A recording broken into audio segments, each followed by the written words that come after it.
Diajal, I think we can start. Okay, good evening, everyone. I would like to welcome you all to the first joint webinar training between the University of Pretoria Moot Society and the Wits Moot Society to present today's subject matter, Memorial Writing and Oral Advocacy Training. My name is Diajal Ramraj. I am the treasurer of the Wits Moot Society, and I'll be the director of programs for this evening's event. Before we begin, there are 2 points to note.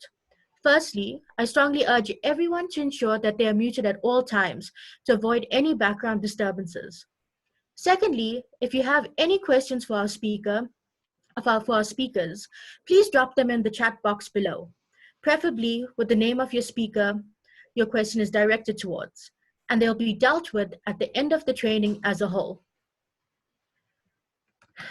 I'd love to stand in front of everyone face to face, rather than looking at names on a screen.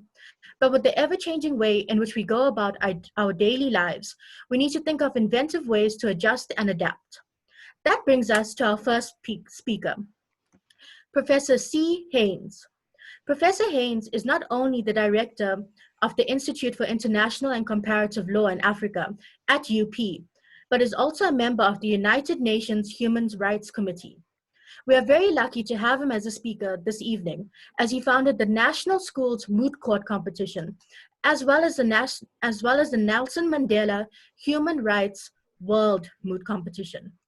So, without further ado, could we please give Professor Heyns a virtual round of applause as we welcome him to give his address on the landscape of moot and its future. Thank you very much, Diajal. It's a great pleasure to be here, and it's a great pleasure to welcome all of you who are participating in this moot training workshop.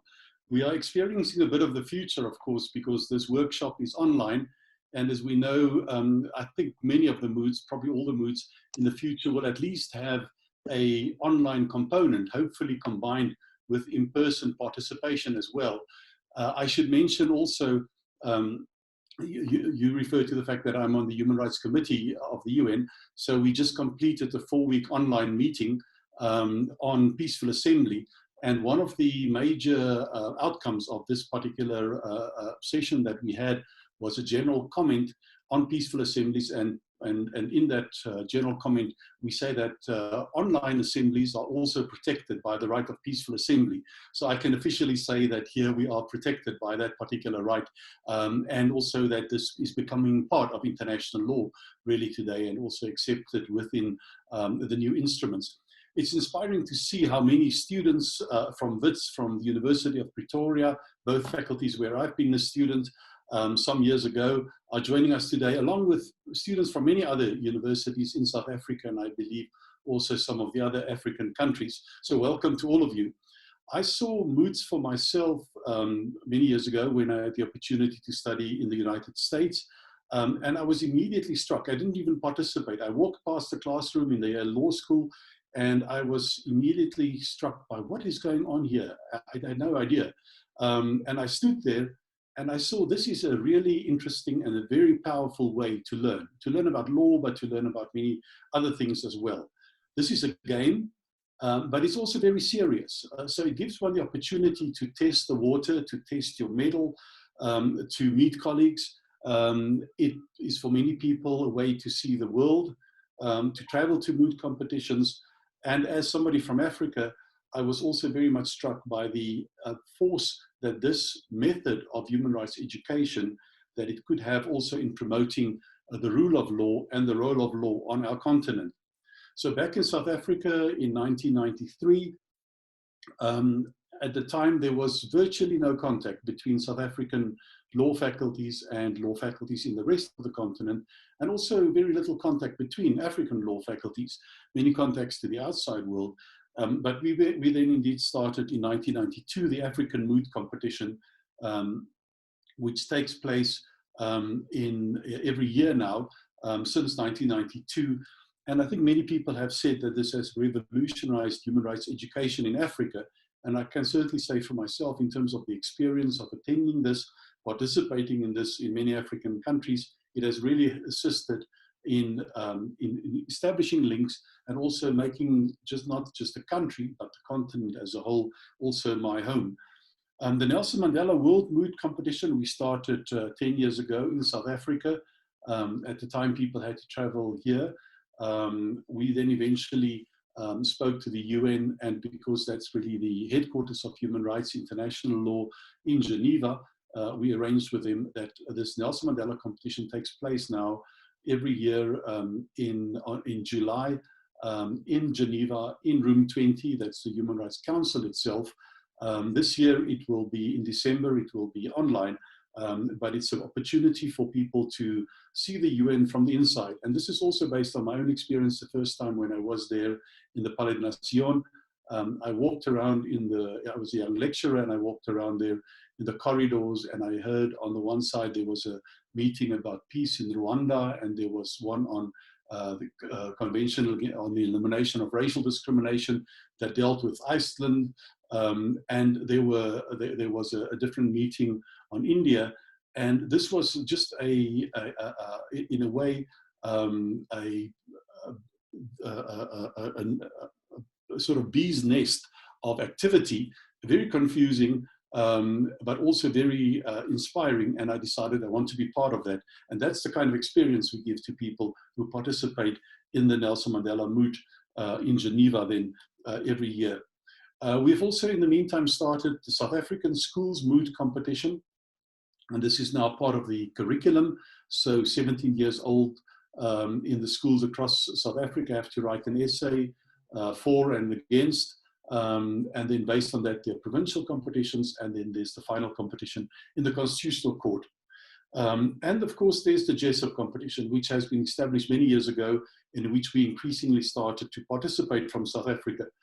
And I find it very interesting and inspiring to know that South African teams have won the Jessup competition. We've been second. We've had the best oralists there. We've been fifth. We've been 16.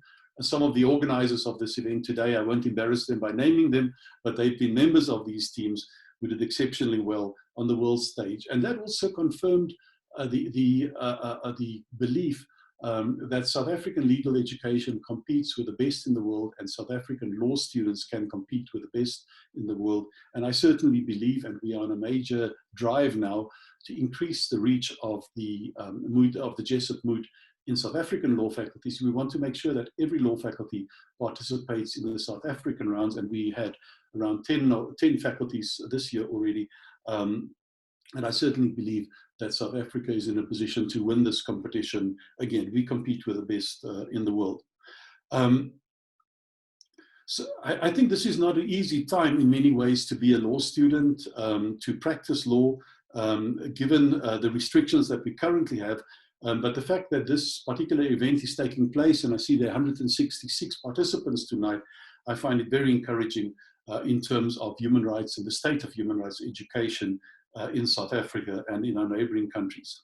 I can certainly say that working for the United Nations and working for the African Union and traveling a lot in Africa and in the rest of the world, I encounter people from South Africa, from other African countries and the world who've participated in these moots over many years. They are the people who find their way into these international institutions as well. And I want to emphasize that I think in many ways South Africa and Africa is still underrepresented, for example, in the UN. So I very much hope that some of those who are participating today and who will be participating in the Jessup competition and in the World Moot competition, that they will eventually also become the lawyers who are the drivers of these international organizations. So to conclude, I find that moots energize people, participants, 6 o'clock at night, and we have everybody here, for example. But in preparing for moots as well, I don't know of any other subject, whether it's tax law or insolvency or constitutional law, even human rights law, where people go through the night. I remember very well when we were organizing one of the African moot competitions, and I left at, I don't know, 2 o'clock in the morning or something, and there was a student who was still there behind the desk.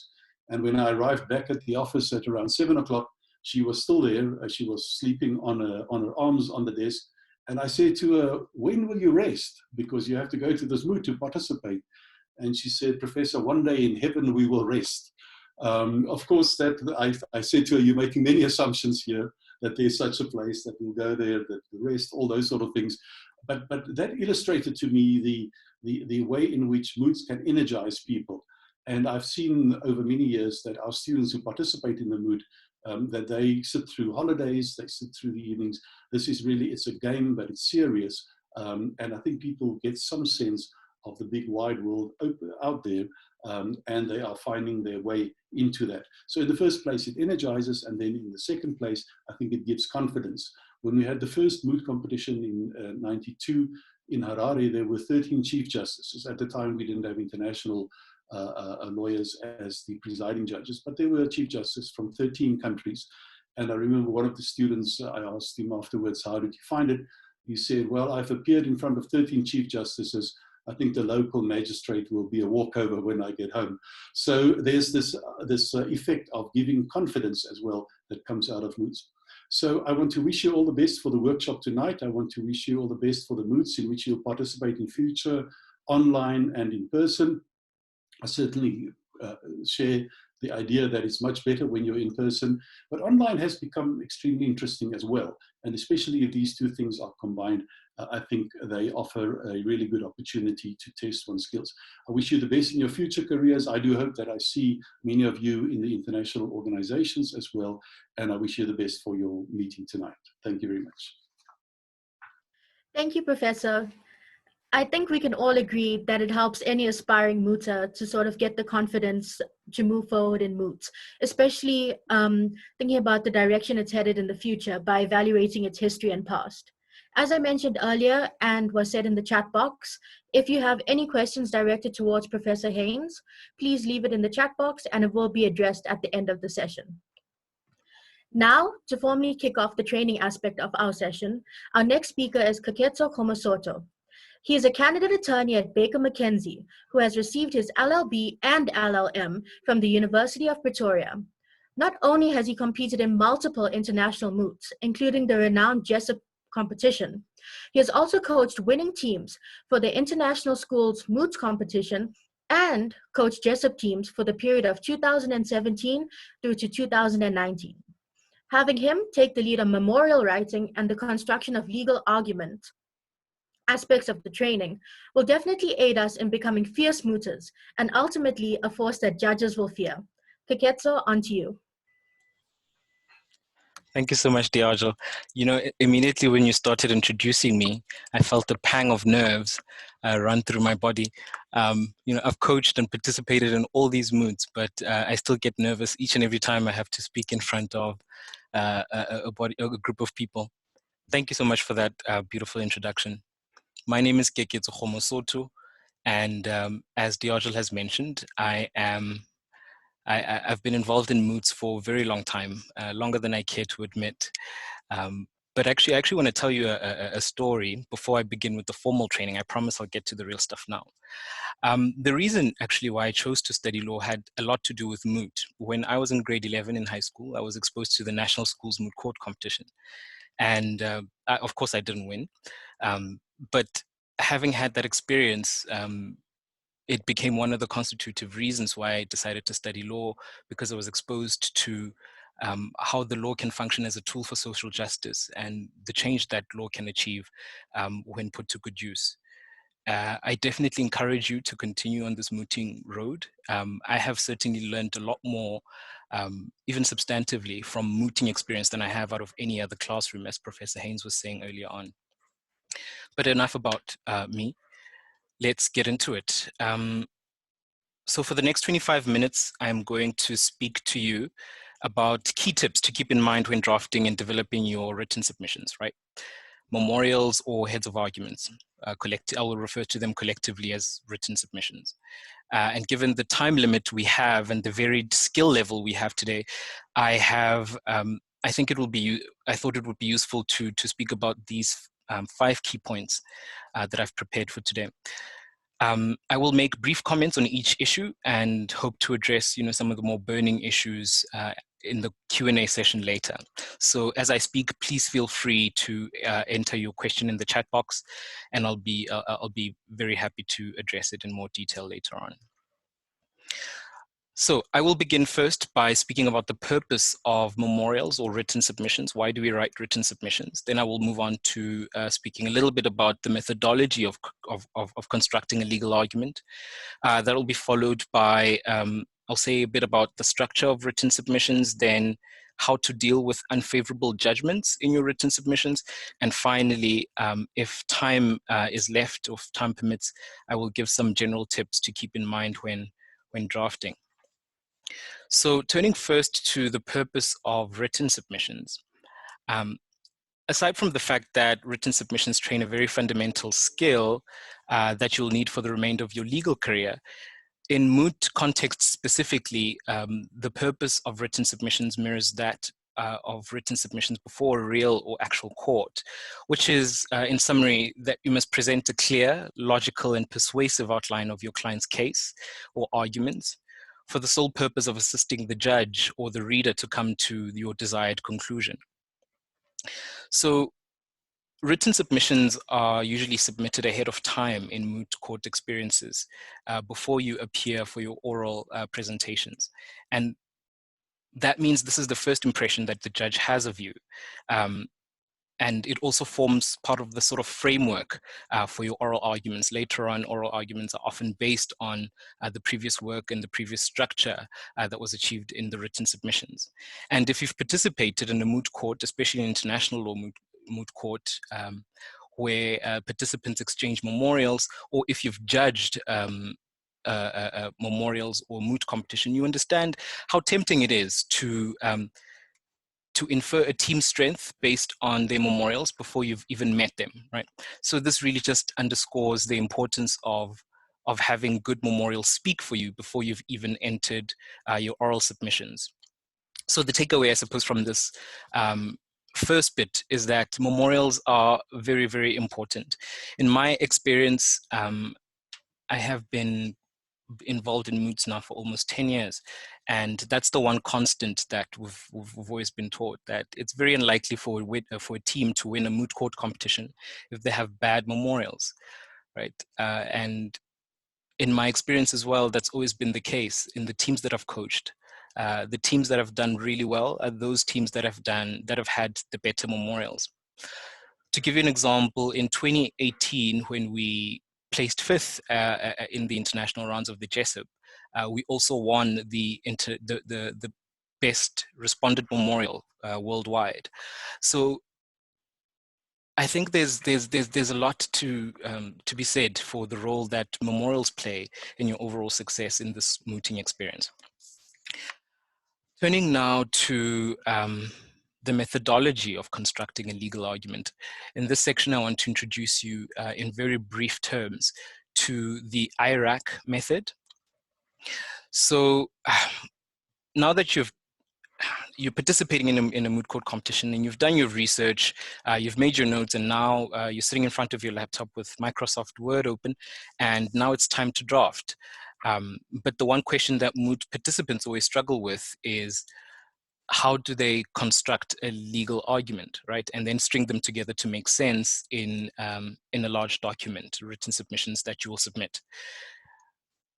In school, we were taught that in order to achieve a structured, a concise and clear essay, we needed to follow certain rules, right? You needed to have an introduction, a body, and a conclusion. It's the same with constructing a legal argument. We just use different tools, and we have a little bit a different way of approaching it.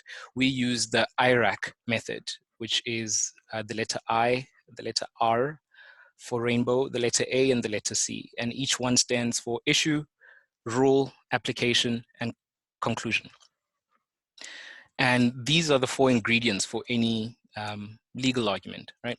So typically you would start with the issue, or outlining what you're dealing with here. And you get the issue from matching your preliminary understanding of the compromise or the facts of the case with your legal research. So for instance, an issue in a typical case might be what constitutes unfair, or rather, what constitutes unfair discrimination, right? So that might be the issue of one particular moot question. But of course, this is what constitutes unfair discrimination is a statement in the objective, and you're making a subjective legal argument on behalf of your client. So instead of phrasing it as an objective legal question, such as what constitutes unfair discrimination, what you would say as the issue, something like, it is our submission that the government's conduct in this case, and then you will describe the conduct, constitutes unfair discrimination, because essentially that's the claim you're making on behalf of your client. So once you have the issue done, once you've correctly identified the issue and you have the issue component, you move on to the second component, which is the rule. And the rule refers to the law, right? So what is the law around this particular area? So if we're staying with the example that has to do with discrimination, the rule here would be Section 9 of the Constitution would be first, and then would be followed by PAPUDA or any other local legislation regulating discrimination or non-discrimination, and so forth. But it's important to keep in mind when you are when you're working on this rule, that you have to frame the rule as objectively as possible, right? So you're not adding any arguments to the rule, or you're not trying to present it in any other way at this point. You're just outlining the rule as it is. And then it's important, again, to pick your legal authorities careful when you're outlining this rule section, right? Usually we follow a hierarchy of norms. If you're arguing in an international moot competition, for instance, you would consider first the hierarchy established by Article 38.1 of the ICJ statute, which demands that what you have to look at treaties first, and then customary international law, general principles, and then authors. You can consider authors and publicists. If you're arguing in a local competition, however, the hierarchy might look differently. So you might start with the Constitution, as I did in my last example, followed by legislation, and then that can be followed by case law, and then writings of authors. So you have your issue section, you're done with that, you've articulated what the issue you're dealing with is, and now you've articulated the rules that govern this issue, right? And now you move on to the third, application. Here in this section, very simply, you apply the rule to the facts, right? You apply the law to the factual complex that you have in front of you. You would typically introduce this part of your legal argument by using words like in this instance or in this current case, to indicate that you've dealt with the rule, the facts, and the law, and now you're turning to the application of the facts, or rather the application of the law to the facts in this case. So once you're done applying the rules to the facts, you will conclude the last section. This is usually, I suppose, by the time you're done applying your rules to the facts, it's quite clear what the conclusion is. But it's also helpful to add 1 or 2 sentences where you sum everything up together, indicating to the writer that you've reached the end and making a powerful closing statement in your client's favor. Right? So in broad strokes, that's how you construct a legal argument. Right? If you analyze all legal arguments, they all have these 4 components. They have the issue, they outline what the issue is about, what the rule governing the issue is, they apply the rule to the facts, and finally there is some form of conclusion. What I also recommend, and this is a method that I use when I coach teams, is to also include the facts into this equation as well. In fact, right at the very beginning. So before you do anything, before you start with the issue, with the rule, with the application, you would start by outlining the facts that you're dealing with, right? And this is specifically because all marking rubrics have a mark for whether or not the participant understands the facts, has an appreciation of the facts, right? And is able to identify the correct facts and link them to the correct issues. So not only does it help make your argument more clear, it also demonstrates that you have an appreciation of the facts. Okay, and I think that's all on that section on how the methodology of constructing a legal argument. I'm happy to answer questions on this later if you have any. And then I will move on to the structure of written submissions, and I'll say a few things here. I will not be covering everything that has to do with the structure of written submissions. I will just be covering key points that I think are most important to keep in mind when drafting your written submissions. Of course, the rule of thumb with the structure or organization of your written submissions is that you start with your strongest arguments first, right? And the strength of your argument is determined by a number of factors. First, you have the strength or quality of authorities. And this speaks to questions like whether or not the law that supports your argument is founded mostly in a majority judgment or a dissenting judgment. And if it's a dissenting judgment, whether that dissenting judgment was subsequently confirmed by the same court, right? Second, you look at the facts. Do the facts complex in the compromise support, are they in your favor on this one? On the facts, do you have a stronger argument? Third, to determine the strength of your legal argument is the independence of that one argument from other arguments, right? So if an argument is dependent on the success of the argument that comes before it, it's not so strong on its own, right? Because it cannot survive on its own. If the one before it collapses, that means this one will also collapse. So the strongest arguments are those that are independent, I suppose. And this leads me to an interesting distinction here. It's a little bit of a segue, but I think it's worth mentioning that you need to keep in mind that you have arguments that are in sequence, and then you have arguments that are in the alternative. So arguments that are in sequence, say for instance, where a rule has 4 requirements in order to satisfy it, right? And these requirements are cumulative. Cumulative meaning that you have to satisfy each rule or each requirement in order to comply with the rule. So in instances like that, if you meet only one requirement, then that means you would not have met, or rather you would not have met the threshold. You would not have complied with the rule. In this case, each of these 4 requirements would be in sequence, right? You would have to argue them in sequence. You have to argue that you satisfy this one, and this one, and that one, right? It would not be in those circumstances sufficient to argue that you're successful in only, say, 3. And then you have arguments that are in the alternative that do not depend on one another, the success of which is not dependent on the success of any other argument in the memorial. Right, so these are typically arguments that exist in the alternative. One on its own is sufficient to lead to the desired outcome, and the same can be said for the other, right? And they exist in the alternative. You don't need this one in order to succeed with this one, right? So those are arguments in the alternative. A distinction that is particularly important to keep in mind when you're arguing complex issues, particularly in international law moots. Those tend to demand that you deal with complex compromise and factual patterns. So it's important to keep in mind, are you arguing this in sequence, or are you arguing this in the alternative? So what do you do then with your weaker arguments, right? My advice would be to sandwich them together between, I suppose, the stronger arguments, to sort of put them in between the stronger arguments.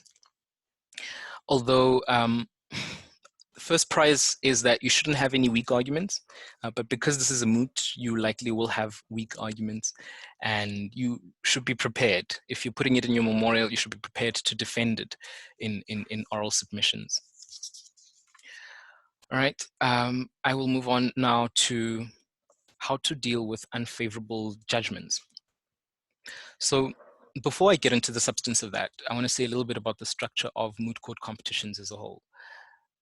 The structure of moot problems, or rather not competitions, problems, the facts, the compromise, the way it's drafted, the way it's structured, it's structured in a way that it is balanced, right?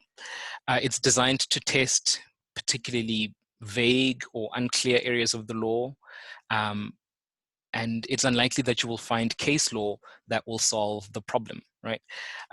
It's usually set on a gray area of the law, and as a participant, as an advocate, it's up to you to shade the law either lighter or darker, depending on who you're arguing for. Could be the applicant or the respondent. But one way or another, you will face in your research, you will come across a judgment that is very clearly against your legal position or the legal position you're trying to assert for your client. And what do you do with unfavorable legal authority that comes your way? The most tempting strategy, of course, is to ignore it and shy away and hope that the judges won't notice, but the judges do notice. I think a better strategy is to face it head on, right? The first thing you want to do is acknowledge the unfavorable judgment or piece of authority. Being as evasive is not going to help. So it really is in your interest to be transparent about it, and then couple it with showing how your argument survives, even with this unfavorable judgment. And I'll give you a few tips on how I think you can achieve this. So the first strategies you can employ is to distinguish the cases on the facts. This is most useful when the law in that case is not in dispute, but rather its application to a set of facts. It's very rare for two cases to be identical. So what you want to do is you want to identify the material fact on which the decision or the judgment was based that is different from the current pleading. Right? So that's essentially distinguishing on the facts. The second strategy that you can employ is to, and I suppose you employ this in the second instance, if distinction on the facts doesn't work, then you might consider complicating the rule. And what that basically means is that you're trying to identify qualifications or caveats in the decision. For example, if a particular factual matrix did not exist or did not arise, then this rule would not apply. And finally, if these don't work, you might want to consider that perhaps as a last alternative, that perhaps the court might have applied the law incorrectly. Now, of course, you have to be very brave to take this position because you have to prove that a sitting court was wrong. It's advised only if there is substantial material that supports your position that have gone against this judgment, but I would caution you against using this strategy, reserved only for the bravest of us. And finally, how am I doing for time? I hope I'm... Sorry about that. So finally, I have some general tips that I think you should keep in mind when you're drafting. There isn't a lot, there's only 5, so I'm almost done. So the first one is don't be satisfied with the first draft, right? Written submissions go through many countless drafts. You have to redo it and redo it and redo it and redo it. And by implication, this speaks to the amount of time that you need to give yourself and the team for doing the memorials, for drafting the memorials. I can't tell you how many times me and my team members or students have sat on submission date, chasing the clock, trying to reach the deadline, trying to do the last footnotes. It's a bad idea. As a result of submitted memorials that had highlights in them, that had all sorts of errors. Do yourself a favor, submit early, do the work early, start early. Or rather, what I should emphasize is start drafting early, right? Get a draft going and test it, right?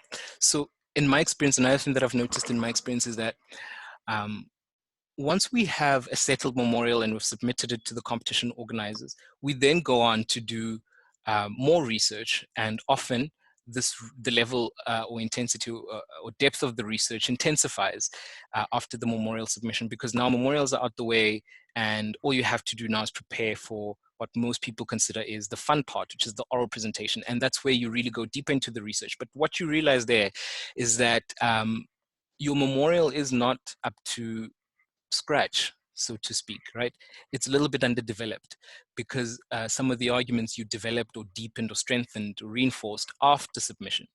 So by starting to work on your submissions a little bit earlier, testing them a little bit earlier in the process, you're able to, one, test your arguments and strengthen them way before you submit, so that your memorials as well will have the high level arguments that you will likely present at oral stages. Second tip, footnotes. It's both inappropriate and unprofessional, I suppose, to throw in just citations in a footnote without really having an appreciation of how they relate to the proposition that you're trying to make for your client, right? It's something that you should avoid both in the moot experience as well as in practice. Quality over quantity. Many of us think that, you know, you make your memorial better if you have these long footnotes or if you have 10 cases, but this actually isn't the case. The most persuasive memorial is that which is able to select 1 or 2 cases, really go into them, really show how it's applicable, and then moves on, as opposed to a memorial that has vaguely related cases, say about 7, 10, each of them have different and varying facts, and you know, it isn't as persuasive as really applying 1 or 2 cases that are really applicable and really that really fit to this factual to this problem, really applying it and then moving on from there. In my experience as a judge, as a coach, and as a mooter, I think judges are a lot more impressed by that approach. My lights just went out, sorry, and we're back. Next is study the best memorials, right? Admittedly, I learned this trick a little bit late in my mooting career. Before you start drafting, find past winning memorials from the same moot competition so that you see what is expected of you. That will also give you an opportunity to gauge, I suppose, the level that your own memorial needs to reach if you want to if you have your eye on the prize of best memorials. But what this also does is that, especially for young and inexperienced drafters, looking at somebody else's style and using that style perhaps in the initial stages of drafting before you develop your own voice and your own style can be very useful, because you're already working from best practice, and whatever you're adding from there is your own individuality, but from a best practice premise, right? So I would definitely recommend that you pick a past winning memorial or heads of argument that you like. Look at the formatting, look at the numbering, see if you like it, follow that for a few weeks. And then after that, when, you know, once you started to develop a sense of style, then you can deviate a little bit from that. Read the rules, okay? So in moot competitions, well, all moot competitions have very specific rules about how the memorials, what structure, what format the memorials should take. So typically the rules would govern things like the content of the memorial, the table of contents, table of authorities, etc., etc. Those rules are not, you are marked against the requirements of those rules. Those formal and formal requirements and formalities are really important.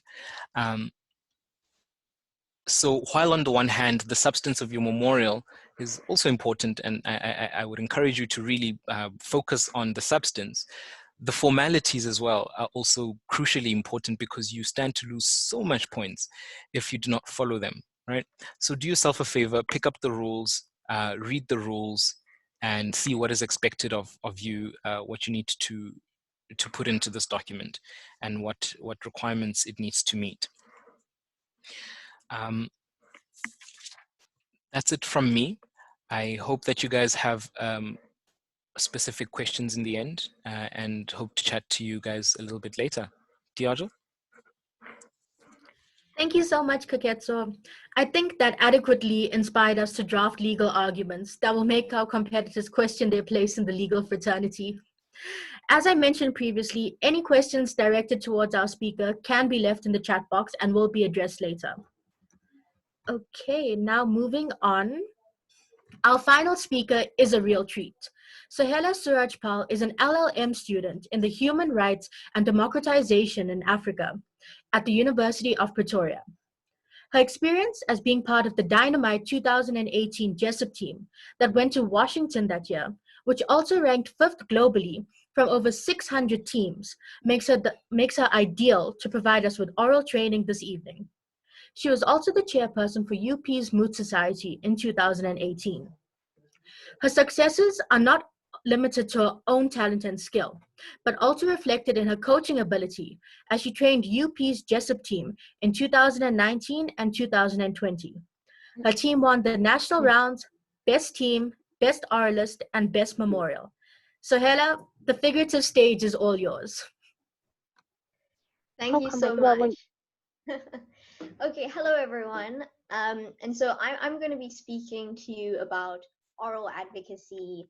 And like Keketso pointed out, this is the most exciting, the best part of mooting, objectively, in my opinion. And the reason I think this is so is because this is the reason most of us decided to moot. It's the reason most of us decided to study law in the first place. This is the part where you stand up in front of a bench of judges in your suit or your robes, and you get to sound really impressive and show off your knowledge and your arguments. And so that's what I'm going to be covering for you today. I have a PowerPoint that I'm going to share with everyone, which has lots of pictures of my team. Just let me know if it's all working. Can we all? Okay. Not yet. Not yet. Okay.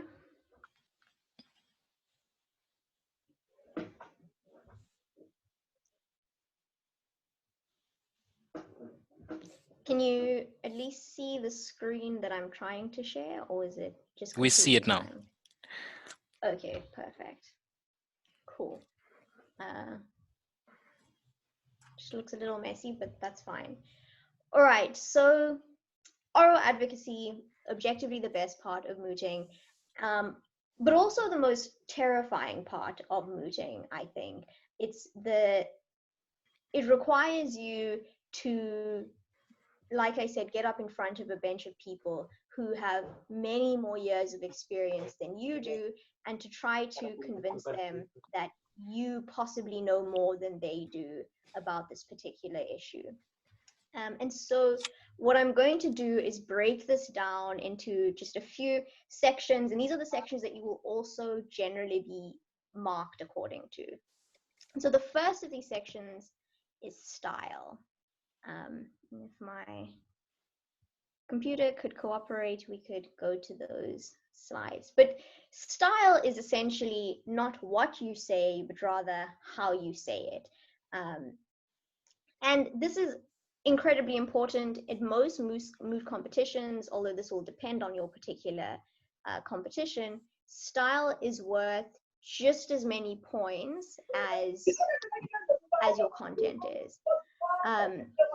And so what makes good style? I think the first thing to understand, and this is what makes moot different to a lot of other public speaking competitions or debating competitions, is that you're not giving a speech, you're not presenting in front of an audience. Instead, you are engaging in a conversation with the bench, a very formal, very courteous conversation, but nonetheless a conversation.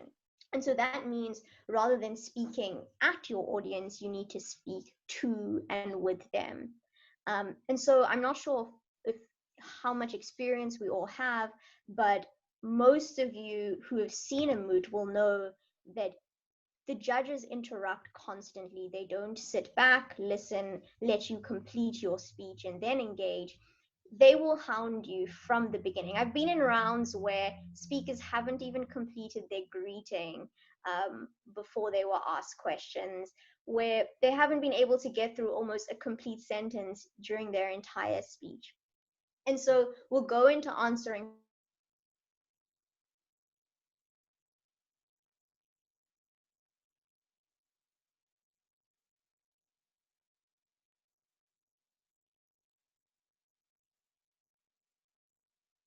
giving a formal speech to the court.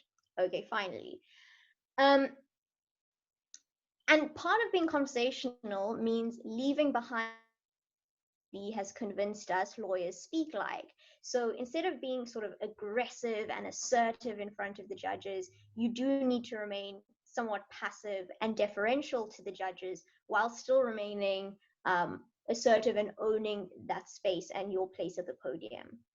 And part of walking this really fine line is in your body language. So everything from your posture, you'll generally be standing at a podium, and so you don't want to be hunched over it. You want to have a relatively open posture that welcomes the judges in, welcomes the audience in. You want to watch your hands. We generally advise students to eat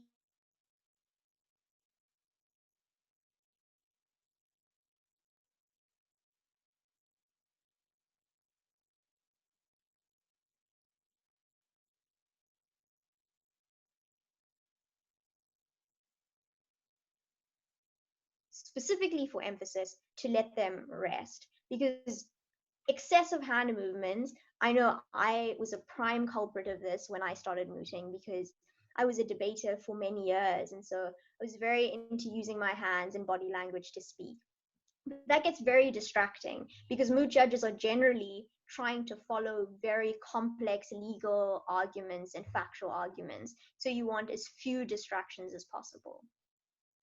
And then next, your facial expressions. This can be something as simple as smiling at the judges when you walk up to the podium and when you begin speaking, preferably a natural and not forced grimace. And I think just like maintaining that open, friendly air throughout your speech. Something like nodding when a judge addresses a question at you and looking like you're deep in thought, like you appreciate the question that they have just asked you. And then beyond body language, obviously, if we're talking about how you sound, your voice is incredibly important. You need to understand your voice not as simply the way you're conveying the really important stuff, the content, but as itself being a tool that you are using to make your content even more convincing. And so I'm sure we all know things like making sure your volume is audible, but that you're not yelling at the judges, ensuring that you're speaking at a reasonable pace. As a general rule of thumb, if you feel like you're going too slow, you're probably speaking at an okay pace for mooting. Ensuring that your voice is clear, that you're not mumbling, that you're using your tone and your pitch to emphasize certain things. But the number one issue, I think, with the way people use their voices when they moot is variation. So often when you're giving a speech or something that you rehearse, because hopefully you will have practiced many, many, many times before you appear in front of a judge at a competition, you can tend to become a little bit monotonous because you know these things almost by rote. And so even if the judge is not engaging, you need to remain engaging as a speaker by doing things like varying your volume or your pace or your tone. Even really small things like perhaps you're listing a bunch of things and then as you get to your conclusion, you just pause for a moment, you slow down, you say the next sentence a little bit softly. Those can all draw attention to the things that you're saying and make you sound far, far more convincing.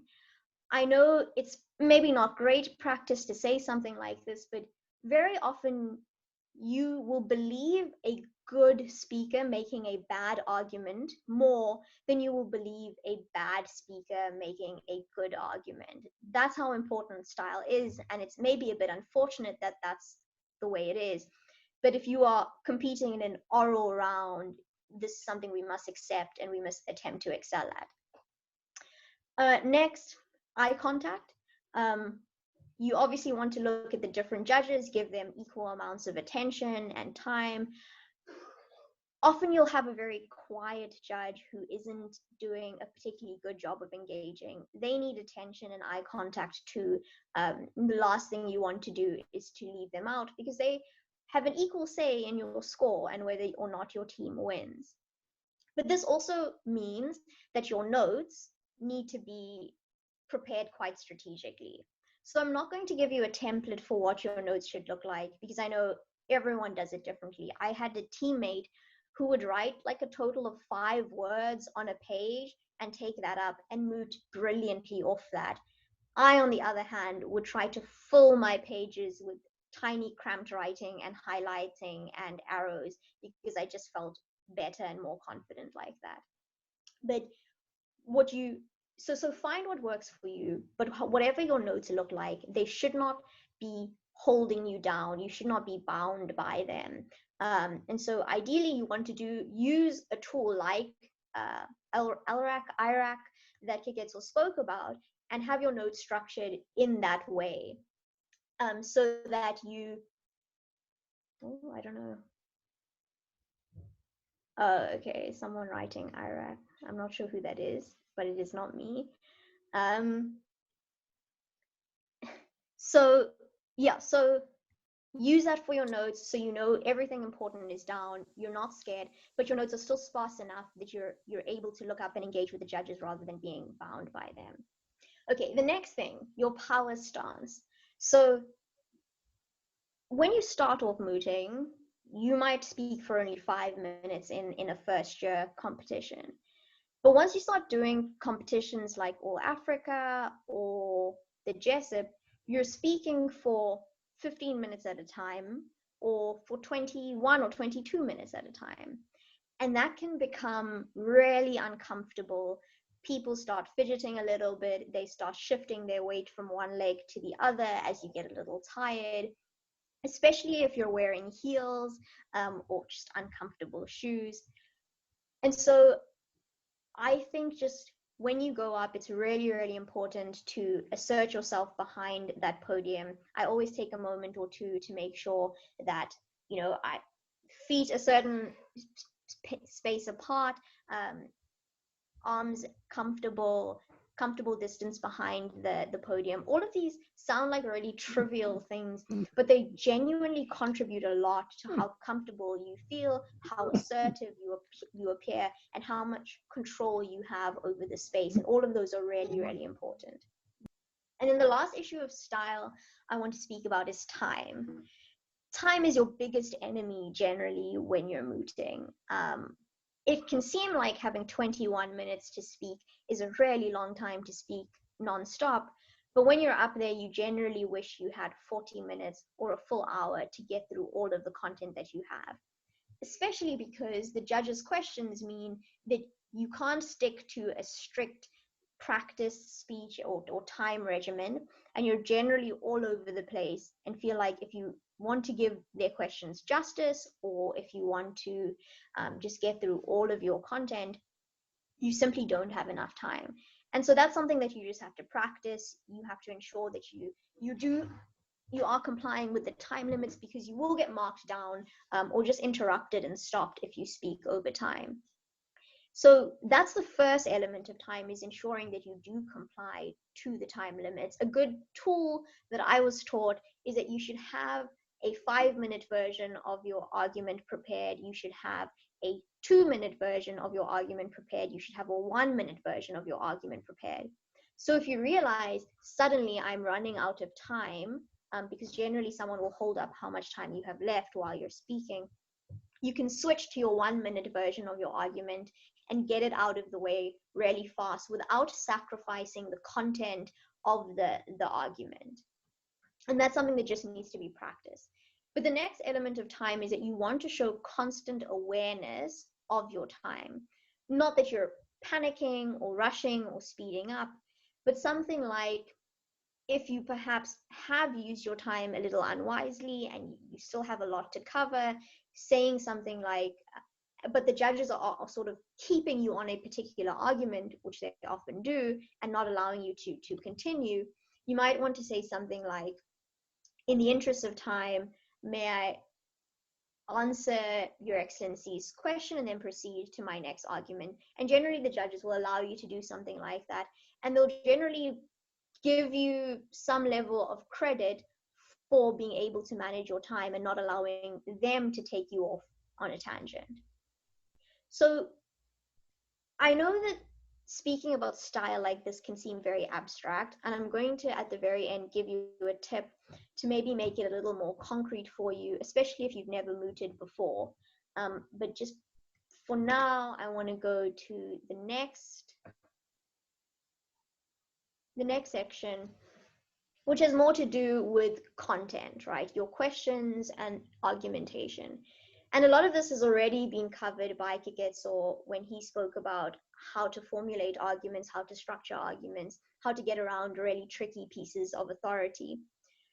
But there is obviously a slight difference between content in an oral round and content in a memorial. And the primary difference, like Keketso mentioned, is that you will generally have gone far deeper into the law and into your knowledge base by the time you're arguing in oral rounds, or at least you should have. If you haven't, you should be a little bit concerned, probably. And then the second major difference is engagement. In a memorial, you write a sentence, no one can really argue with you about that sentence or ask you further questions about it. But when you say it in front of a judge, they almost definitely will. So the first thing that I think is important and that you will always be marked on is your knowledge of the law and of the facts. I was told that moots are won in the library. By the time you stand up in front of a bench, you should have already won the moot. You should already have done everything necessary to take that cup home at the end of the day. If you haven't done the research by the time you stand up there, it's not going to suddenly come to you in a flash of inspiration. So research. When I say know your facts, I mean know them down to the paragraph number. If you want to reference something that happened in the factual complex that you were provided, you should be able to say, at paragraph 6 of the facts, Jonathan went to the store and bought 7 apples. But this applies to the authority that you're using too, right? So if you're using a case or a journal article, you want to show the judge that you've really engaged with this authority, that you really know what was happening there. And an easy way to do that, an easy way to convince a judge they don't have to ask you questions about the authority because you do in fact know it, is just to cite it really, really well. So when you introduce a case, instead of just saying, in SV Makwanyane, the court held that the death penalty was unconstitutional, you would say something like, oh, and please don't judge me, I didn't find the correct citation before this workshop. In its 1997 judgment of SV Makwanyane, the Constitutional Court held at paragraph 78 that the death penalty is unconstitutional because it violates the right to dignity and life. And so can you see it's essentially the exact same content, but one version sounds a lot more impressive than the other. One version convinces the judge that you really know what you're talking about far more effectively than the other. And so that's how you cite authority, but even just the presence of authority is so important. You should have a form of authority for every statement that you make, because judges will often ask you, what is your authority for this claim? And that is not to say that after every single sentence you should be citing the authority, but you should know that there is an authority for every statement that you made. So the next thing then is structure. And structure sounds kind of boring, but is incredibly important as a way of making your argument sound more convincing. And I mean structure both within your entire speech and within each argument. So within your entire speech, you want to have your argument set out, like Keketso mentioned, in terms of which ones are most convincing, which ones flow together, perhaps chronologically best or logically best. And you want to walk the judges through that structure by signposting, which means very simply telling them exactly what you're doing as you do it so that they know what to expect. So instead of jumping straight into your argument, you would want to say something like, in addressing prayer A, that the state violated Jonathan's rights by sentencing him to death, I will be making two arguments. Firstly, that the death penalty is unconstitutional, and secondly, that Jonathan was not afforded his right to review or appeal. In addressing the first argument, blah, blah, blah, blah, blah, blah, blah. And so in doing so, you have told the judges exactly what to expect. You've made your arguments a lot more clear. But you also want to, what I think can be cool to include is explaining perhaps the relevance of certain things as you say them. So a very simple example would be, after explaining why the death penalty is unconstitutional, saying something like, this is relevant because in terms of Section 2 of the Constitution, conduct or legislation that is unconstitutional is invalid and must be set aside. Therefore, the state, blah, blah, blah, blah, blah. I don't think it seems quite necessary with this example, but in general, there are going to be times when you are making an argument because you think it's very important, but the judges don't necessarily know where it fits into the grand scheme of your submission. And so it's important for you to be able to paint that out for them very, very clearly. In terms of structure, I also just want to highlight that you want to be able to move as you're directed. Sometimes a judge is not interested in the argument you want to make because they've already heard it 3 times before with the other teams, and they would rather hear about your second point. And if they ask a question that leads you there, or if they very explicitly just tell you to move there, you need to be able to do so very easily. You also want to structure your speech so that it is responsive to the other team. This is generally easier when you're the respondent, where you've already heard the other team speak, and you know that rather than making the arguments that maybe you liked best, you need to make the arguments that disprove what they have asserted. If you're the applicant, it can be a little more difficult because you speak first. And so in some competitions, you'll be given their memorials the night before or a little while before, and you can then structure yourself so that you can at least preemptively respond to the other team. If the competition doesn't do that, then unfortunately, you obviously can't be responsive in that way. And then within each argument, structure just means exactly what Keketso spoke to you about, using something like IRAC or FLAC, which I think is facts, law, application, conclusion. Any structure that works for you, you can add to it, you can mix it up. When you're speaking, you often do mix it up, but you want to make sure generally that those core elements are there. And lastly, for this section, questions. Questions will feel like the bane of your existence when you're a speaker because they interrupt you, because they're really intimidating and scary. But I hope that you can learn to not be afraid of them and instead to embrace questions as a chance for you to show off your knowledge. So by the time you're speaking in front of a bench, you should have done enough research that you should have practiced enough rather, that no question is unexpected. The judges aren't asking you anything that you haven't heard before during your practice rounds. And unfortunately, if you haven't practiced enough, or if you have just a very interesting person as a judge, you might be surprised, but you should have always already done enough research to be able to answer those questions. To make it a little easier for you, I think it's always nice to prepare a sort of structure or a template for answering questions. And that structure can look a little bit like IRAC or FLAC, in that you want to identify what it is exactly the judge is asking of you. So, Your Excellency, your question relates to the lack of review that was afforded to Bob. Then you want to lead with your answer very succinctly, back it up with law, with facts, with application. It needs to be succinct and concise instead of just an argument that goes on forever. But you do want to ensure that your answer is meaty enough that it gets to the core of what the judge has asked. Because if it isn't, then the judge is going to ask again and again and again. All right, so I think Keketso also did a pretty good job of running you through maybe some tools that you can use even when answering questions. So something like distinguishing the facts. A very common question that judges will ask you is, well, what about this case when the court held that something that is very bad for your case?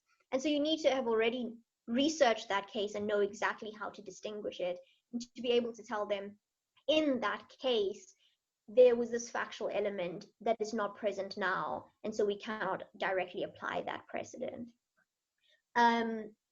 Yeah, so I think that's it for questions and content. And so the last sort of important element, I think, for speaking is decorum, because ultimately you are in front of a court, not in front of an audience. And so that means the way you address the judges, the way you dress, the way you answer questions, all have to comply with the rules of a court. And so generally you will be able to find some of these in the rules of the competition, but the rest you're just going to have to gain from watching court proceedings. And I'll tell you a little later where you can find some of those. But the first thing you want to do is find out what the terms of address in the court you're mooting in front of are. So if you're told that you're mooting in front of the Gauteng High Court, then you want to, you need to use terms of address like my lord and my lady. If you're in front of the International Court of Justice, you're going to use terms like your excellencies. Those are really important. Research them beforehand. You also want to do things like prepare and practice your greetings, which will generally sound something like, my lord, my ladies, my name is Sohela Surajpal, and I am the first agent on behalf of the respondent. Appearing alongside me is my co-agent, Mr. Keketso. I will be taking 5 minutes of this court's time to address prayers 1 and 2, following which my co-agent will address prayers 3 and 4. So it needs to sound polished, but it does still need to sound engaging, and you shouldn't be making any errors during this, because this is the first impression the judge gets of you. It's the first opportunity you have to show them just how impressive and prepared you are. And then second to last, like I said before, you do need to be somewhat deferential to the judges, which means the judges might become a little irritable, they might be a bit aggressive, and you need to stay polite. You need to not interrupt them when they're asking questions. Even when they interrupt you, you need to stop speaking the moment they start speaking. Show no sign of annoyance or disrespect.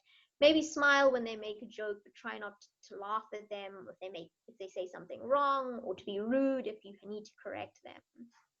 And then lastly, your dress code. This is maybe the most fun part, is that you need to dress up as if you're appearing in front of a court. Generally, this means black and white, or other professional colors like navy blue or a dark gray, for example. It means wearing a tie or a collared shirt, formal shoes. The better you look, generally the better you feel. If resources are tough, because I acknowledge that this is something that we must talk about, I think it's always a good idea, if you're setting up a moot society, if you're part of a moot society, to try to make sure that these things are available for people who might need it, that you have a spare robe or blazer or tie or something like that around on the day. And then lastly, I just want to give you some cheat codes, as I call them, or a few just little tips that I think can really accelerate your oral advocacy journey. And the first is that you need to watch people who are good at mooting. In my opinion, this is the best way to learn besides practice. So this can mean going to watch a moot round that your university is competing in or is hosting. But if that's tricky, especially with COVID-19, it will often mean going to YouTube or to Vimeo, because so many moot competitions put their rounds, and especially their final and best rounds, on YouTube. I would recommend looking at the final rounds of the Jessup competition, because that is the competition I've competed in, and I very biasedly think it is the best one. But you will genuinely see some truly incredible speakers.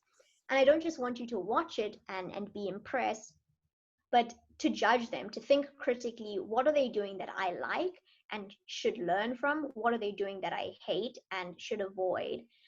And then just steal a turn of phrase that they use that you like, the way they structure their greeting that you like, the way they address questions that you like, even just nice words that they use that you like. I think this is one of the ways that I learned really fast, was just watching my teammates and doing this to them. But if you're not in a position where you can moot a lot with your teammates, YouTube will help you a lot. And then the second most effective way to learn, or perhaps the most effective way to learn, is to practice, practice, practice. I cannot stress enough how many times you have to practice the same things, the same arguments over and over again in different ways before you are truly ready to moot. Whether it's alone or in front of a mirror or in front of a bench of judges who you've managed to organize, even in front of your non-law friends sometimes, although preferably they will be law friends. But just different people with different perspectives who will ask you different tricky questions that you can think about and you can figure out how to answer, so that when you're in front of a real bench, you're ready. But I've also been told that it's not practice makes perfect, but perfect practice that makes perfect. So when you do practice, hold yourself to a very high standard. It should be professional. You shouldn't be slacking off just because you're practicing. And you should also be practicing according to the rules. So there are often different rules for oral rounds, and you should find those out beforehand so that you can comply with them when you're speaking. Everything from terms of address to time limits for the particular competition you're in. Then use your memorials and use the other team's memorials. So like Keketso said, often your arguments will have developed quite a bit by the time you're speaking in oral rounds. And so you can deviate generally from your memorials, but you don't want to deviate too much. They should still form a valuable foundation that you can argue from. And you should be able to do things like, if you're running out of time or if you're not addressing a particular argument, you want to be able to refer the judges to your memorials. So you could say something like, in the interest of time, I will now proceed to my second prayer, but our remaining arguments under prayer 1 can be found on page 7 of our written memorials.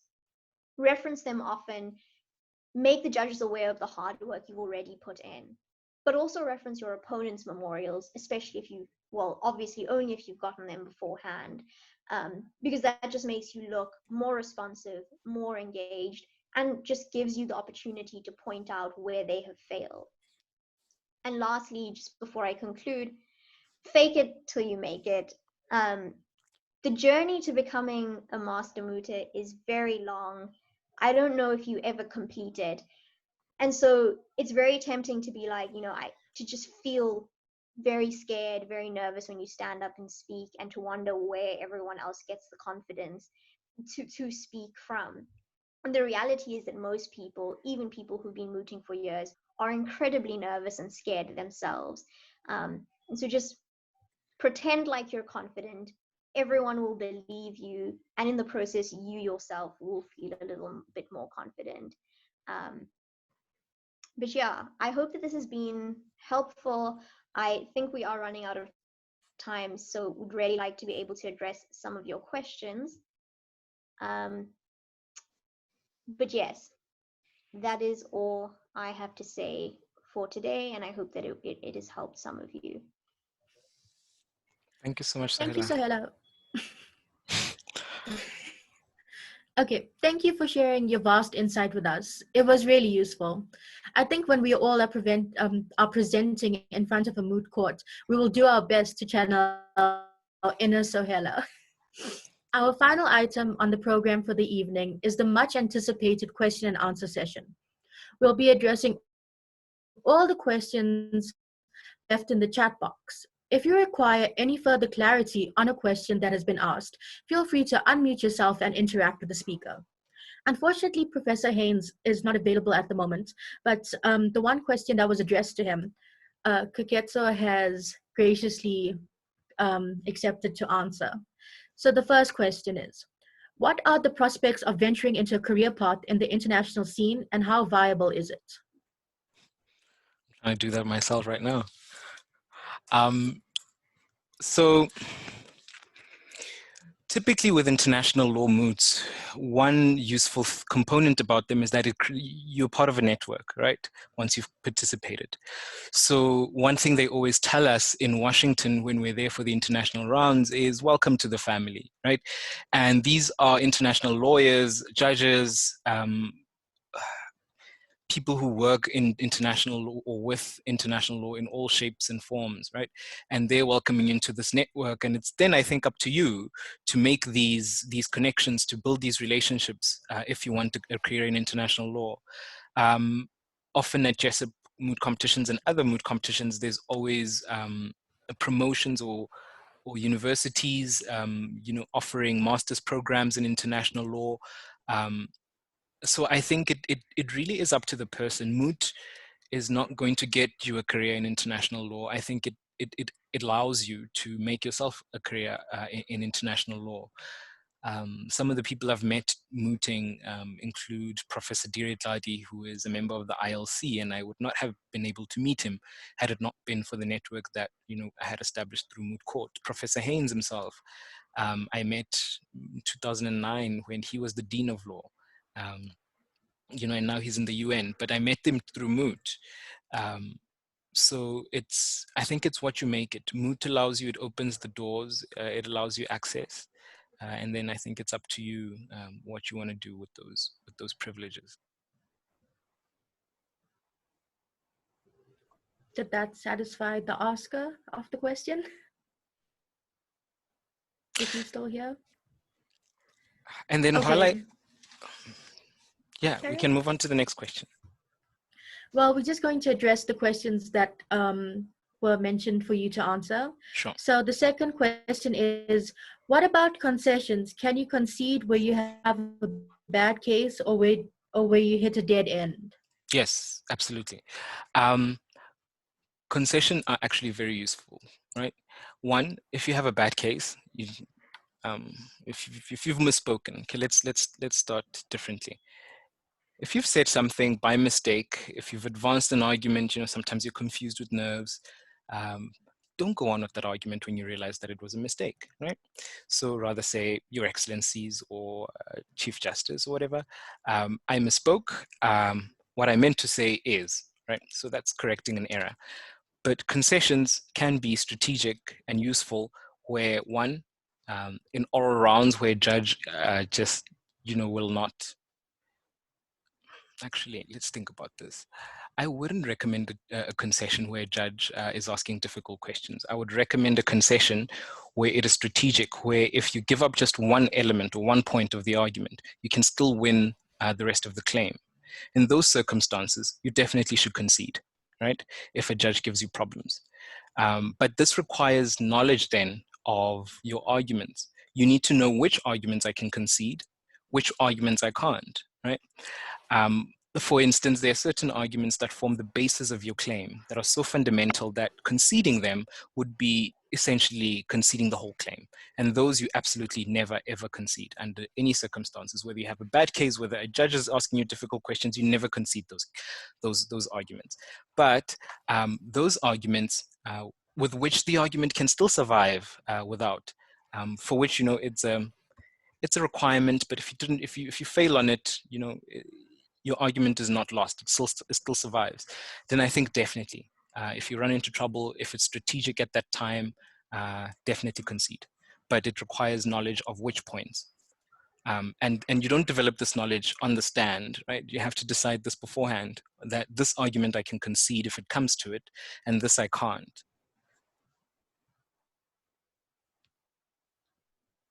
Okay, moving on to our third question. This question is still for you. Do we have to address the court on the preliminary issues like jurisdiction and admissibility of the case, or go straight into the merits of the case? That is going to depend on the fact complex and the prayers it's asking you. And sometimes it depends on the moot as well, right? So let's start with the prayers. Sometimes the prayers will be explicit and say, okay, you need to argue jurisdiction or admissibility or standing as a matter of first instance. If they want you to argue standing, they will most likely be clear about it.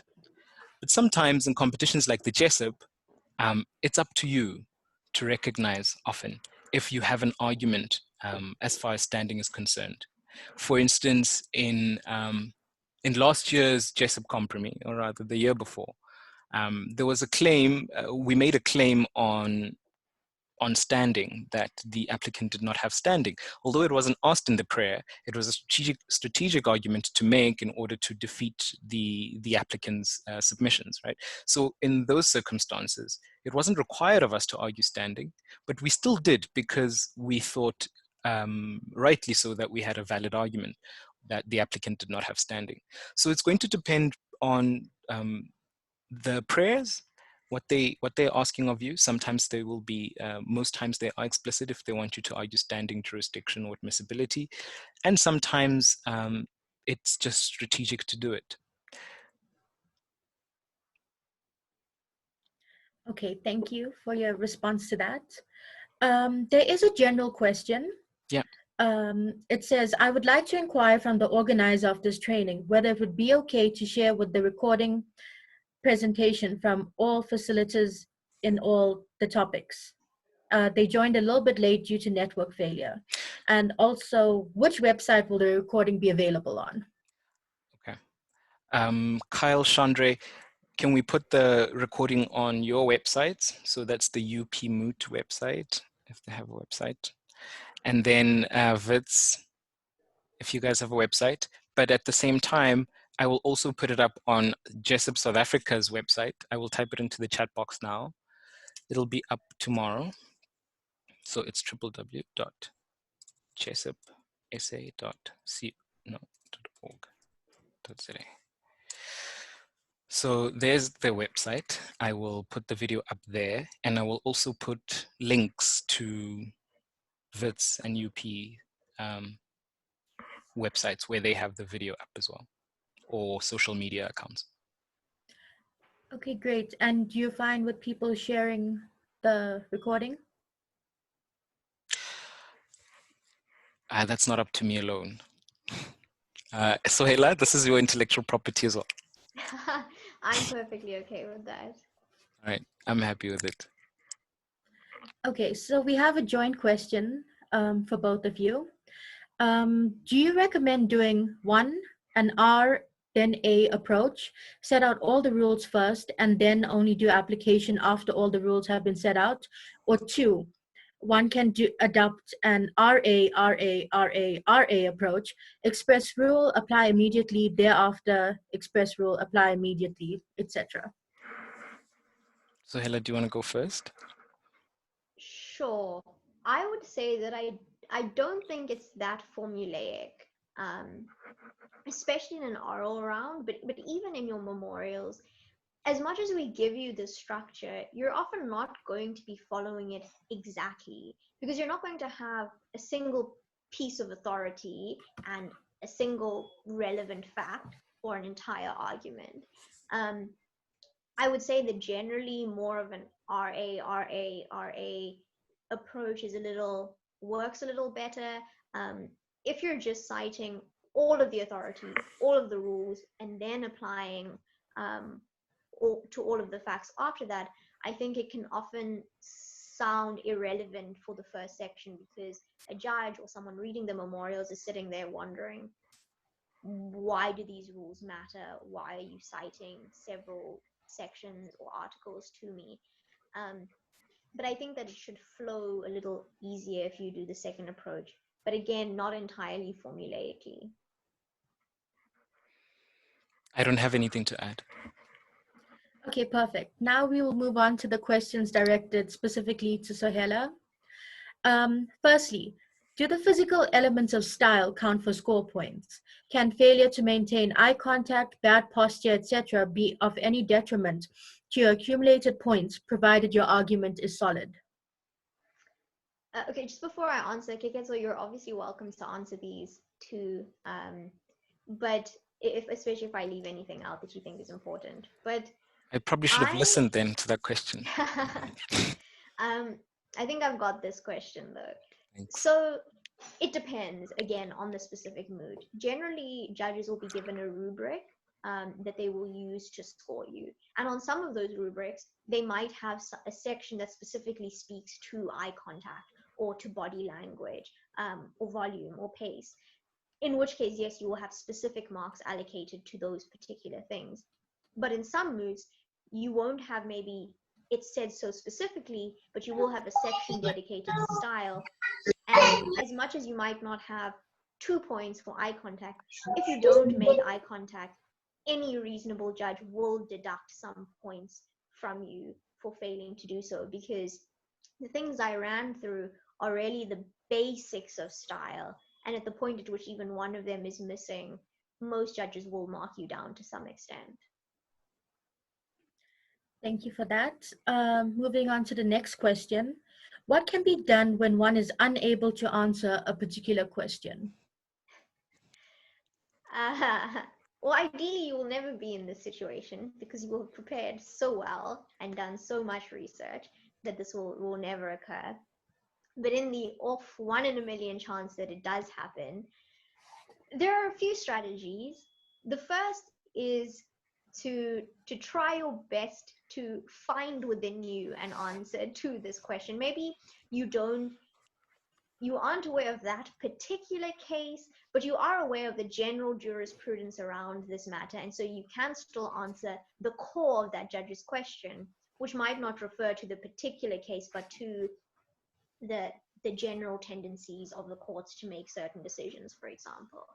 And that's generally what most people do, I think, when they're presented with a question they don't know. The other option, if you really cannot find it within you to answer this question, is to admit that you don't know the answer.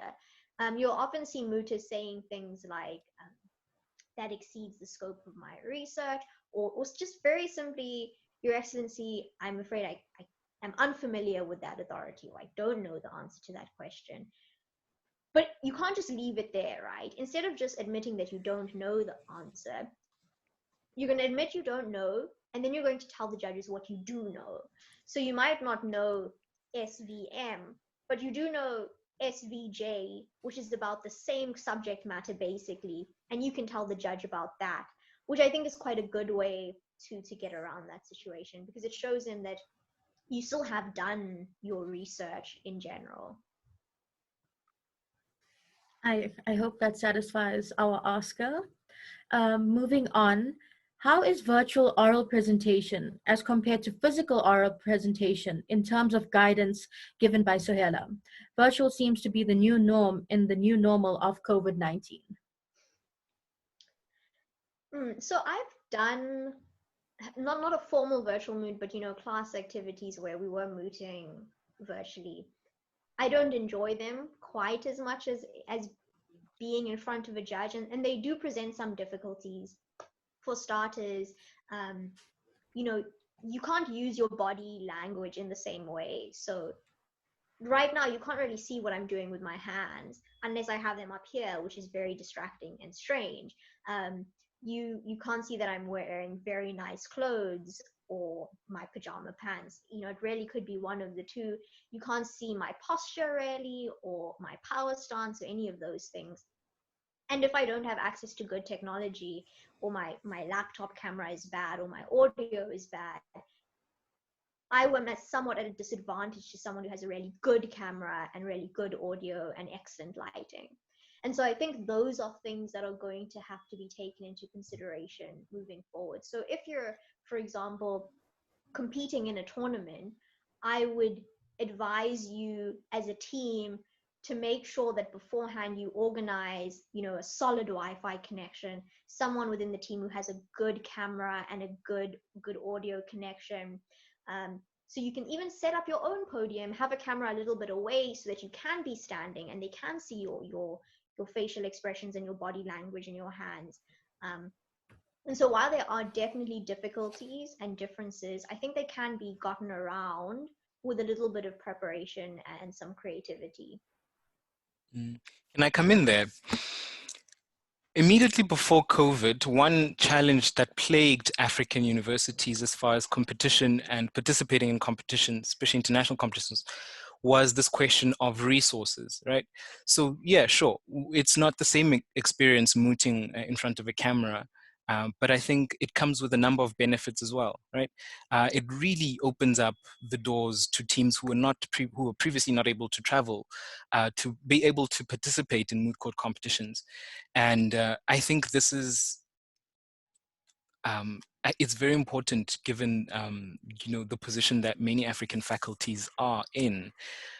For instance, we're able to have this webinar without spending a single cent, but yet still, transfer the skills in largely the same way we would be if we were doing so in person. I think what we're losing out from moving from in-person participation to digital participation is a lot, but relative to what we're gaining, which is everybody being able to access the platform and access, this experience, I think it's nothing to be laughed about.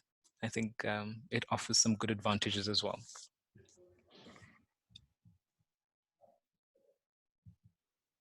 There is a question in the chat box that ties in quite well with this, asking if there are new rules governing mooting competitions under the lockdown period. So Sohela, may I? Yeah. So yesterday when I was preparing for this webinar, I checked out the websites of a number of moots, and a number of them are actually moving digitally, right? But although they haven't released any new rules yet, given that not many competitions have been conducted online, but there is a trend towards moving online, at least for parts of the competition. For instance, the African Moot Court competition, the preliminary rounds will take place on Zoom. Can the host allow us to start our video? It says the host prohibits us from starting our video, please. Thank you. I have no idea how to do that. Can somebody help? Okay, no, it's fine. Continue. Sorry, it's fine. I don't want to waste time. I'll try it on my side. I did it just for the record. Okay, thank you for that. Please let us know how it's done. So sorry about that interruption. Are there new rules? Not yet, but there is certainly a trend to having moots online or parts of the moots online. I was saying before that the African Human Rights Moot Court competition has the preliminary rounds online, and then those who do qualify will meet in Dakar for the semi-final and final round, which I think is what we're going to be seeing a lot of in the future. For reasons that I've mentioned before, that more universities will be able to participate. It works, and not much is lost as far as the mooting experience is concerned, or at least for those who who do make it to the semifinals. Thank you for your response. Moving back to Sohela, how many hours approximately do you practice for a competition? So it will depend and vary greatly on the competition in question. But maybe I can give you an example. So the Jessup competition, which is really big, requires a lot of practice. We generally get the facts and have picked teams by around the beginning of about the end of August, October, around this period, before even universities have the end of year exams. And so we'll start training from now.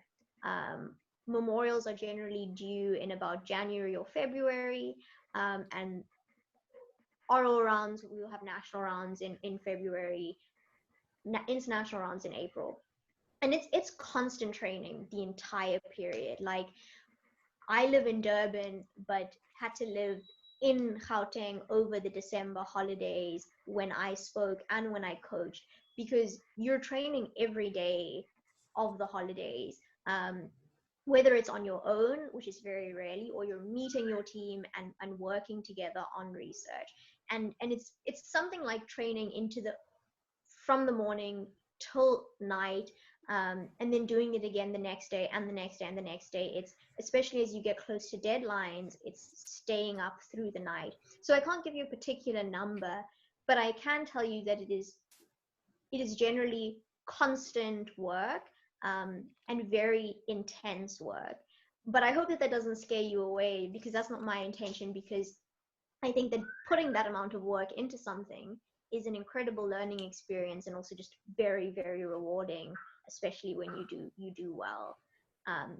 But a general rule of thumb is that you will not have much of an outside life when you're busy competing in a moot tournament. So your friends, your significant other, your parents will have to learn to deal with far less of you than they are used to.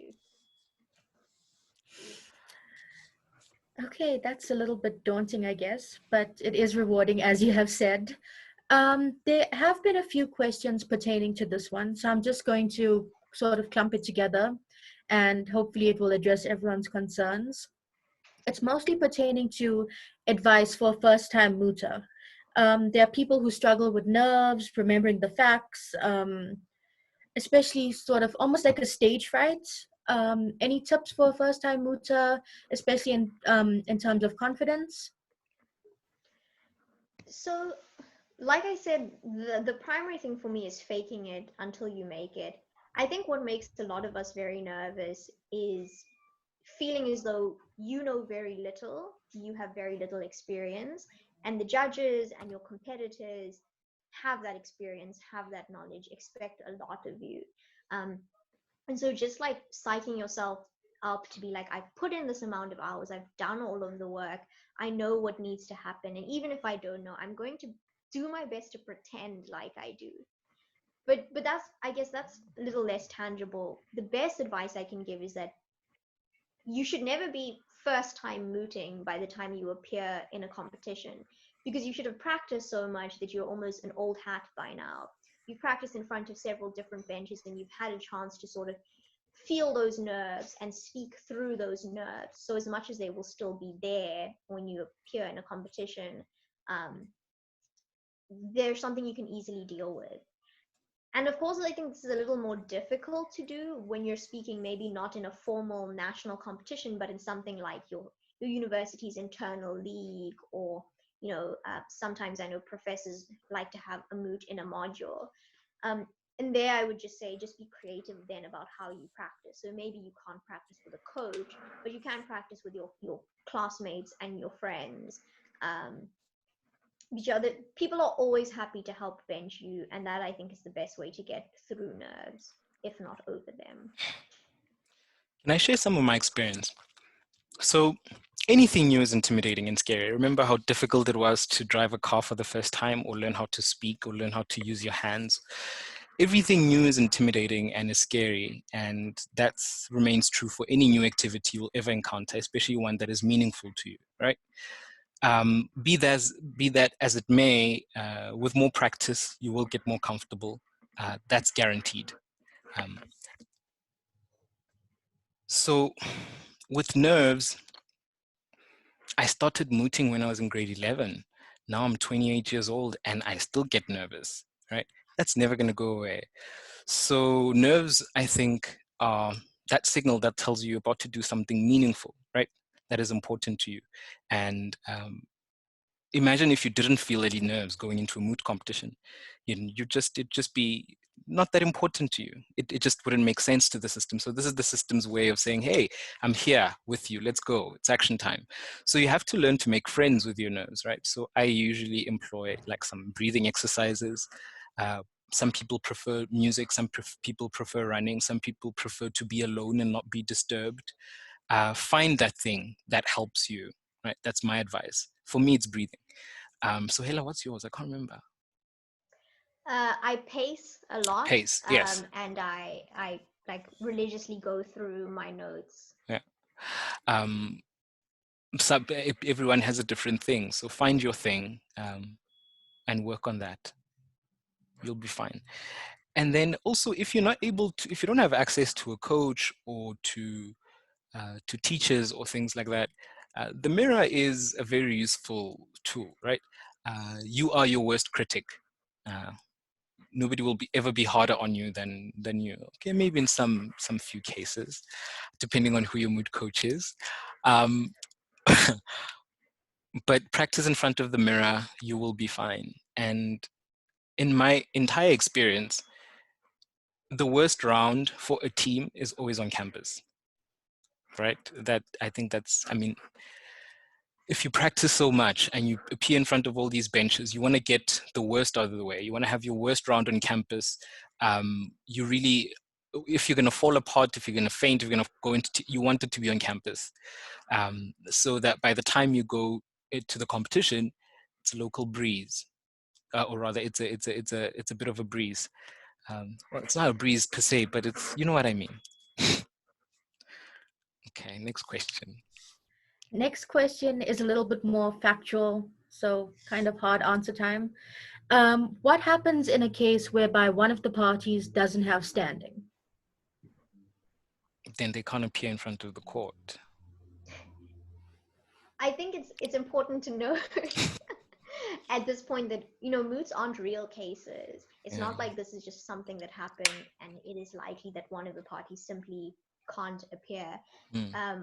They were prepared by someone who put a lot of time probably into these facts, and they will always have a way out for you unless they are very, very bad at drafting facts. So it might be tricky to prove standing. There might be a very difficult argument around it, but you will almost always definitely be able to prove the point. Otherwise, it's not a moot because one of the sides doesn't have a fair chance. And the way prayers are balanced, you will likely always have standing, right? It won't be perfect, it won't be clear, but you will have standing. You'll have an argument to make. Yeah. Professor Tladi once said something to me.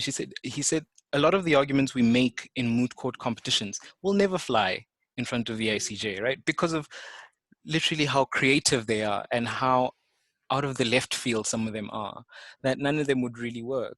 We pass off, you know, developing law as settled law just to win arguments. It's a game at the end of the day. We want to see if you're able to make a convincing legal argument given the crumbs, really, of law that are available to you. And that's the challenge. You have to find an argument for standing. Okay, thank you. The next one is, in an international court, how can you address the panel of judges? Please give an oral description. It will generally be Your Excellencies. So you'll say Judge President, Your Excellencies. Your Excellency's question refers to His Excellency's question, refers to something like that. But in the rare event that the court you're appearing in front of doesn't use Your Excellencies, it's just like I said, look at the rules of the competition, find out what court you're appearing in front of. If it's a commission of something or committee, you might need to use commissioner instead of Your Excellencies. But these things are generally quite easy to find. Okay, and our final question is that, so this was asked once or twice, like a few times. You made mention of the fact that one of the hacks of having an exceptional memorial is checking out winning memorials over the years. How do we get access to these? I want to say on the internet, but I probably should be a little bit more specific. You know what? Let me be honest. If you Google, something will come up. But there are certain websites, I'm embarrassed I can't remember them now, that compile databases of previous winning memorials.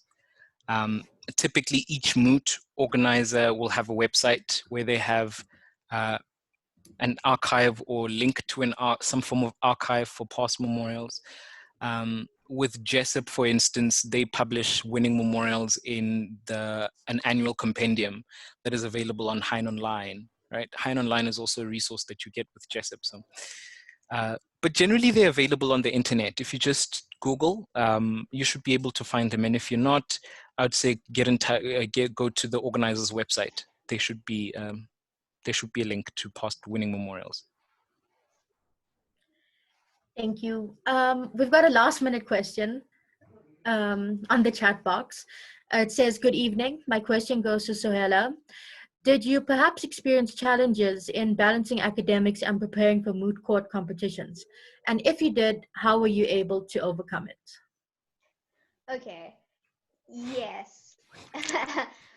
I was lucky in that the Jessup, a lot of the work takes place during the holidays. And so you don't have to worry so much about academics. And this was true for a few moot competitions, but there is a time when, you know, you restart school. I think I did my worst in my degree during the period just before and after international rounds for Jessup. You have a lot on your plate, and sometimes academics even takes a back seat. But I do want to stress that that's a short-term loss, right? So I lost a few marks there, but I more than made it up in the modules that followed, because through mooting, I gained such incredible research, legal writing skills that I was able to apply that to my schoolwork. When you've researched as much as you need to for a moot, even studying for a general module or writing an assignment doesn't feel like a lot of work.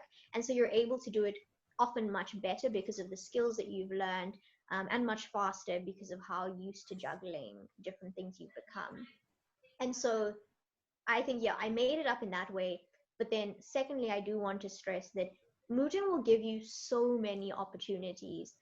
I would say that I got into the masters that I did not entirely, but in large part due to my mooting.